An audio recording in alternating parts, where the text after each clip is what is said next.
জলকীয়াত সৰিয়হ দি বনোৱা আচাৰ বাৰু কাৰ কাৰ প্ৰিয়? মোৰ কিন্তু বহুতেই বেছি প্ৰিয়। আৰু মই আজি কেনেকৈ বনাইছোঁ সৰিয়হ দি অকণমান ভাবিলোঁ আপোনালোকক দেখুৱাওঁ। আৰু এই আচাৰখিনি বছৰ ধৰি কেনেকৈ ধুনীয়াকৈ সংৰক্ষণ কৰিব পাৰি সেয়াও মই দেখুৱাম। আপোনালোকে ভিডিঅ'টো শেষলৈকে চাই থাকিব। হেল্ল' এভৰিৱান, মোৰ আন এটা ভিডিঅ'লৈ আপোনালোক সকলোকে স্বাগতম। আজি মই বনাবলৈ ওলাইছোঁ জলকীয়া আচাৰ। এয়া মই বজাৰৰ পৰা আনি থোৱা জলকীয়া, বৰ বেছিও নহয়, কেইটামান। এইখিনি ধুনীয়াকৈ ধুই ল'লোঁ, ধুই লৈ পানীখিনি শুকাব দিলোঁ। আৰু এতিয়া এনেকৈ ধুনীয়াকৈ সৰু সৰুকৈ কাটি ল'বও পাৰে, নহ'লে মাজেদি দুফালো কৰি ল'ব পাৰে। এনেকৈ দুফালো কৰি দিব পাৰে। এয়া মই কাটি দিছোঁ, এনেকৈ মাজে মাজে দুফালো কৰি দিছোঁ। এতিয়া মই এই কাটি থোৱা জলকীয়াখিনিত জোখমতে নিমখ মিলাই ল'ম আৰু আধা ঘণ্টামান ঢাকি থৈ দিম। এয়া মই নিমখ এনেকৈ জোখমতে মিলাই ল'লোঁ। এতিয়া মই এইখিনি আধা ঘণ্টামান সময় এনেকৈ নিমখতে সানি থৈ দিম। ইয়াতে খুব ধুনীয়াকৈ নিমখ সোমাই যাব। তেতিয়ালৈকে মই এয়া ৰেডি কৰি থোৱা মছলাখিনি ভাজি ল'ম। এয়া হৈছে মই ভিনেগাৰত তিয়াই থোৱা বগা সৰিয়হ। এইখিনি মই অকণমান পাছত মিক্সিত পিচি ল'ম। ভুলতো কিন্তু ইয়াত পানী নিদিব, পানী দিলেই জলকীয়াখিনি বেয়া হৈ যোৱাৰ চান্স থাকে। ইফালে এয়া মই মছলাবোৰ লৈ লৈছোঁ, বৰ বেছিও নহয়, অলপ অলপ ধনিয়া গুটি, জিৰা, মেথি আৰু অলপ চফ। এইখিনি এতিয়া ভাজি ল'ম। কেৰাহীখন গৰম কৰি ল'লোঁ আৰু এয়া মছলাখিনি একলগ কৰি মই দি দিলোঁ। আৰু এতিয়া এয়া অলপ অলপকৈ এনেকৈ মই ভাজি ল'ম। অলপ সময় ভাজি দি মিক্সিত দি এয়া পিচি দিম। মই ভাজি লোৱা মছলাখিনি এতিয়া অলপ সময় ঠাণ্ডা হ'ব দিম। ঠাণ্ডা হোৱাৰ পাছত মই এইখিনি মিক্সিত পিচি দিম। একেবাৰে বেছি মিহি কৰিব নালাগে, অকণমান ডখৰা ডখৰকৈ ৰাখিলেই হ'ল। অলপ সময় ঠাণ্ডা হওক। এয়া মই মছলাখিনি মিক্সি জাৰটোত এনেকৈ পিচি ল'লোঁ। বৰ বেছি মিহিও কৰা নাই, অকণমান ডখৰা ডখৰকৈ ৰাখিছোঁ। আৰু এইখিনি এতিয়া মই সানি থোৱা জলকীয়াখিনিৰ লগত মিক্স কৰি দিম। এইখিনি চাওকচোন, নিমখখিনি প্ৰায় আধা ঘণ্টামান ৰাখিলোঁ নিমখ সানি। ইমান ধুনীয়াকৈ সোমাই গৈছে নিমখখিনি আৰু জলকীয়াখিনি একদম কোমল হৈ গৈছে। আৰু এতিয়া এয়া মছলাখিনি মই ইয়াত মিক্স কৰি দিলোঁ। বেছি মিহিও কৰিব নালাগে। মছলাখিনি এনেকৈ ইয়াতে এয়া এনেকৈ সানি দিলোঁ।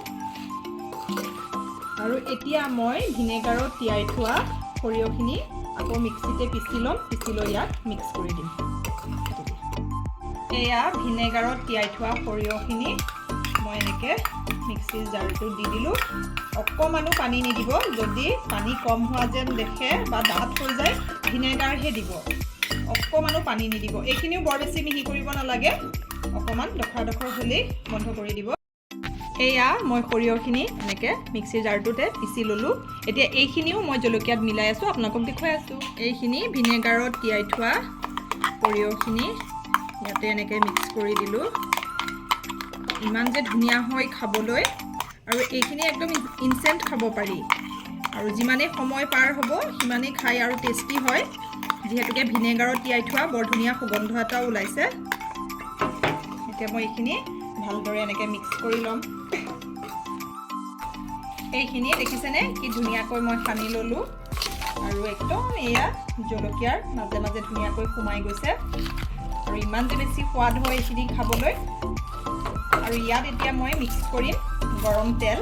তেল বৰ বেছি দিব নালাগে, জলকীয়া আচাৰত বৰ বেছি তেল নালাগে। মই দেখুৱাম বাৰু আপোনালোকক কিমান দিছোঁ কি কথা। এয়া মই অকণমান ইয়াত হালধিও এড কৰি দিলোঁ, বৰ বেছি নহয়। নিমখ কিন্তু নিদিওঁ, যিহেতুকে মই নিমখ কাটি পেলাই সানি থৈছিলোঁ। হালধিখিনি এনেকৈ আকৌ ইয়াতে মিক্স কৰি দিম। তাৰপিছত মই ইয়াত তেল মিক্স কৰি দিম। এয়া চাওকচোন মোৰ জলকীয়াৰ আচাৰখিনি কি যে ধুনীয়া লাগিছে দেখিবলৈ। প্ৰত্যেকটো জলকীয়াৰ ভিতৰত ধুনীয়াকৈ সৰিয়হ মছলাখিনি সোমাই গৈছে। আৰু যিমানেই দিন হয় খাবলৈ সিমানেই সোৱাদ হয়। আৰু এতিয়া শেষত মই ইয়াত তেল মিক্স কৰিম। এয়া মই তেল গৰম কৰিছোঁ। তেলখিনি উতলিলেই মই জলকীয়াখিনিত মিক্স কৰি দিম। এয়া মই এতিয়া ইয়াত তেল এনেকৈ মিক্স কৰি দিলোঁ। গৰমে গৰমে তেলখিনি দিব লাগে। আৰু তেলখিনি মিক্স কৰি ভালকৈ এনেকৈ মিলাই দিলে হ'ল জলকীয়াখিনিৰ লগত। দেখিছেনে সুন্দৰকৈ তেলখিনি সোমাই গৈছে। খাবলৈও বৰ ধুনীয়া হয়। আৰু এইখিনি ইনষ্টেণ্টটো খাব পাৰি, দুদিনমান ৰাখি থৈ পেলাই খাওঁ বুলি ভাবিলেও খাব পৰা যায়। বৰ ধুনীয়া হয় খাবলৈ। তেলখিনি দিয়াৰ পাছত খুব ভালকৈ এনেদৰে মিলাব, যাতে গোটেইখিনি প্ৰত্যেকটো জলকীয়াত তেলখিনি ধুনীয়াকৈ লাগি যায়। আৰু জলকীয়া আচাৰত বৰ বেছি তেল নালাগে, এনেকৈ লাগি লাগি থকা হ'লে বেছি ভাল হয়। তেল বেছি দিব নালাগে। ইমান ধুনীয়া সুগন্ধ এটা ওলাইছে, জলকীয়া, সৰিয়হ, তেল চব মিক্স হৈ। আপোনালোকেও বনাই খাবচোন, ৰুটিৰ লগতেই হওক বা ভাতৰ লগতেই হওক, খাবলৈ যে বৰ বেছিয়ে ধুনীয়া হয়। এয়া মোৰ জলকীয়া আচাৰখিনি ৰেডি হৈ গ'ল। আৰু মোৰ আজিৰ ভিডিঅ'টো চাই আপোনালোকে কেনেকুৱা পালে কমেণ্ট কৰি জনাবচোন। আৰু এনেকৈ জলকীয়া আচাৰ বনাই খাব, আৰু কোনো ধৰণৰ পানী মিক্স নকৰাকৈ বনালে বছৰ বছৰ ধৰি খাব পৰা যায়। ধুনীয়াকৈ থৈ দিলেও জলকীয়াখিনি কেতিয়াও বেয়া নহয়, আৰু ৰ'দতো দিব নালাগে। ৰ'দত নিদিয়াকৈও ধুনীয়াকৈ এয়া আচাৰ সংৰক্ষণ কৰি থৈ দিব পৰা যায়। ইয়াৰ আচাৰ ভিনেগাৰ দিয়াৰ বাবে আৰু অকণো পানী মিক্স নকৰাকৈ ৰখাৰ বাবে আপোনালোকে ৰ'দত নিদিয়াকৈও খাব পাৰে। আৰু বাৰিষা বতৰতো এইখিনি আচাৰ ধুনীয়া হৈ থাকে। এনেকৈ বনাই থৈ আপোনালোকেও খাবচোন, খুবেই বেছি ধুনীয়া হয়। তেন্তে আজিলৈ আহিছোঁ। মোৰ ভিডিঅ'টো চাই কেনেকুৱা পালে কমেণ্ট কৰি জনাব, আৰু যদি ভাল লাগে তেন্তে লাইক, শ্বেয়াৰ আৰু ছাবস্ক্ৰাইব কৰিব। Bye bye.